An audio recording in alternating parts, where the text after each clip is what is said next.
Y ahora nos vamos a otra de las patas que tiene que ver con esto. Gustavo Córdoba, quien es un consultor, analista político, director de Suban Córdoba, la verdad que una de las personas más serias en este ámbito. Y la verdad, Gustavo, te saludo primero, buen día. ¿Cómo te va? ¿Cómo andás? Acá andamos preparando el asadito del domingo. Qué bueno, qué bueno. Te robo 5 minutos nada más en ese momento en el cual uno piensa o está terminando de dudar cómo hace para prender el fuego o qué es lo primero que pone para lo primero que salga de la carne, de lo que esté cocinando. ¿Qué análisis te queda después de lo que ha sido esta semana infernal que hemos vivido? Yo creo que hay que salirse del día a día y ver el proceso tiene la Argentina, por ejemplo, en los últimos 10 años. Y ahí nos vamos a encontrar con una mirada que quizás nos aleja de los ideologismos y nos pone muy de cerca frente a la tragedia de la Argentina. Hace 10 años que la Argentina no crece, hace 10 años que la Argentina lo único que crece es el índice de pobreza, han pasado gobiernos de distintos signos y la economía no da señales de, por lo menos estar a la altura de la expectativa de la gente. Creo que en ese marco, la sociedad argentina tiene alternativamente, lo hizo hace 2 años atrás, cuando en las pasos presidenciales Macri pierde por 15 puntos, lo hizo el domingo pasado, cuando el Frente de Todos pierde por 10 puntos a nivel país, y creo que ahí hay una clave, ¿no? La economía manejada por distintos gobiernos no ha tenido lo que la gente esperaba, ¿no? Atravesada por la pandemia, con los malos resultados de la gestión Macri a cuestas, este gobierno además le agregó una característica que la mantiene hasta el día de hoy y que llamativamente no está dentro de los motivos por los cuales ellos creen que la gente no los votó, que es la falta de generación de consensos, que es lo mismo que decir una comunicación gubernamental profesional, una política, digamos, clara, transmitida a la gente. Lo vimos desde el momento mismo de Vicentín, ¿no? Claro. Que con el máximo de apoyo popular tuvieron que volverse para atrás con el proyecto porque no le habían explicado a nadie lo que querían hacer, ni siquiera a su propio ministro de Agricultura. Bueno, entonces, sí. Ahí radica, a mi criterio, así en una mirada muy macro, ¿no? Este proceso en donde la insatisfacción respecto de la marcha de la economía, de la marcha del país, los argentinos premian y castigan, y últimamente más castigan que premian, a gobiernos de distinta índole. Por eso creo que también ha sido mesurada la reacción opositora, porque 2 años atrás les pasó a ellos. Economía y comunicación. Bueno, comunicación, Cristina se quejó, pero no porque no haya comunicado bien, sino porque interpretaba que había gente que le hacía operaciones en su contra. Se removió esa parte. En la parte de economía, Cristina también se critica, pero lo que no hemos visto es modificación en el ámbito económico por parte del gobierno nacional. Cambió medio gabinete, pero todo lo vinculado a la parte económica no modificó un ápice. El problema es que con la macro no ganás elecciones, ¿no? Digo, la macroeconomía, que de alguna manera ha sido uno de los puntos más altos del gobierno, no ha derramado en la micro, es decir, para explicar a la gente en el bolsillo, ¿no? No se ha sentido ese buen manejo macro que ha tenido el gobierno. Y la verdad es que las expectativas, el tiempo electoral, las ansiedades, ¿no? La crisis real, porque no es que el argentino se está quejando, o gran parte de la sociedad argentina se está quejando de lleno, ¿no? La verdad es que veníamos mal y la pandemia agravó la situación. Y creo que la incapacidad del gobierno de traducir en el bolsillo ese buen manejo macro conspira, ¿no? Contra cualquier resultado electoral. De hecho, no hay antecedentes de ningún gobierno que haya ganado las elecciones en un contexto económico semejante. Ahora, si todo era tan previsible, como lo dijo Cristina en estos días, como muchos analistas también dicen, esto era previsible, ¿por qué se perdió o no se supo ver? Y hasta las propias bocas de urnas daban a las 6 de la tarde del domingo que Tolosa Paz ganaba en provincia de Buenos Aires. Una boca de urna de Bachmann, de SEOP, yo no vi otras. Las que vi, por ejemplo, en Córdoba estuvieron perfectas. La investigación previa también estuvo perfecta, salvo los que publicaron cosas que a lo mejor deberán hacerse cargo. Nosotros prudentemente elegimos no publicar datos electorales junto con otras firmas, porque nos parece, digamos, una falta de respeto, porque se tira todo en la misma bolsa y se mide todo con la misma vara y no toda la investigación es de la misma calidad, ¿no? Pero al margen de eso, lo que sí creo es que las señales estaban. Es un problema de lectura. claramente el gobierno eligió ver una parte de la película que era la que más le agradaba ver.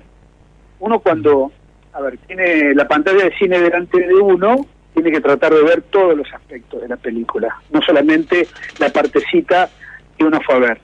Y el gobierno creo que tenía la data, tenía, de hecho, si ustedes buscan declaraciones, por ejemplo, de nuestra firma, nosotros venimos afirmando desde hace mucho tiempo que el Frente de Todos en esta elección podía perder la mayoría en el Senado. Sí. En nuestra última investigación del mes de septiembre preguntamos, como lo hacemos todos los meses, ¿no?, respecto a la marcha del país. El 30% nos dijo que el país iba en la dirección correcta y el 60% nos dijo que iba en la dirección incorrecta. Digo, si mueve la cola, tiene 4 patas y ladra, debo concluir necesariamente que es perro. Claro. Entonces aquí es un problema de lectura y de acción consecuente. Por eso nosotros insistimos en este punto, que al gobierno todavía le está faltando una lectura humilde y honesta de los resultados, ¿no?, de por qué sus propios votantes no los votaron. Ahora, pero este gabinete que decidió Alberto Fernández, ¿hace esa lectura? ¿Tiene que ver con esa lectura? Yo creo que la primera lectura que han hecho es que el electorado se fue a la derecha y ellos han puesto un gabinete a la derecha, más conservador, está clarito. Digo, incluso han postergado banderas progresistas, ¿no?, del gabinete paritario, etcétera, etcétera, en pos de una lectura más conservadora. Creo que va a haber seguramente, no es información lo que digo, pero creo que es lógico y coherente que haya una apertura hacia los sectores del campo, empezando por la política de la carne. Digo, la presencia de Julián Domínguez me hace pensar en esa dirección. Sí. Creo que el gobierno va a pegar un golpe de timón. Digo, este gabinete, después de todos estos dimes y diretes, va a ir en una elección muy concreta.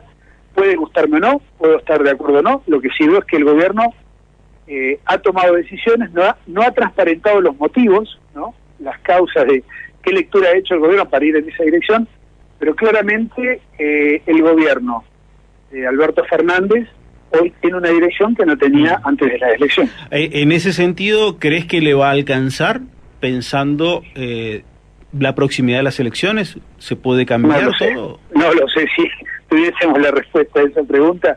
Lo que sí está claro es que el gobierno debería pensar más en los 2 años que le quedan que en las elecciones, ¿no? Digo, claro. El cortoplacismo puede ser bueno para algunas cuestiones, pero para este momento en la Argentina me parece que no. Claro. Hay muchos ejemplos de gobiernos que han perdido las elecciones intermedias y se han recuperado posteriormente. Hay muchos gobiernos que ganaron sus elecciones intermedias y fracasaron estrepitosamente 2 años después en las elecciones presidenciales, como Mauricio Macri, por ejemplo, hace 4 años ganó en la ola amarilla por amplitud en todo el país, y sin embargo 2 años después perdió la posibilidad de reelegirse. Sí. Entonces, lo que me parece aquí, lo que es válido, es que este tipo de elecciones, déjame decirte esto porque creo que es relevante, solamente Estados Unidos y Argentina mantienen elecciones intermedias legislativas, ¿no? Es toda una rareza, sobre todo desde el punto de vista de la gobernabilidad.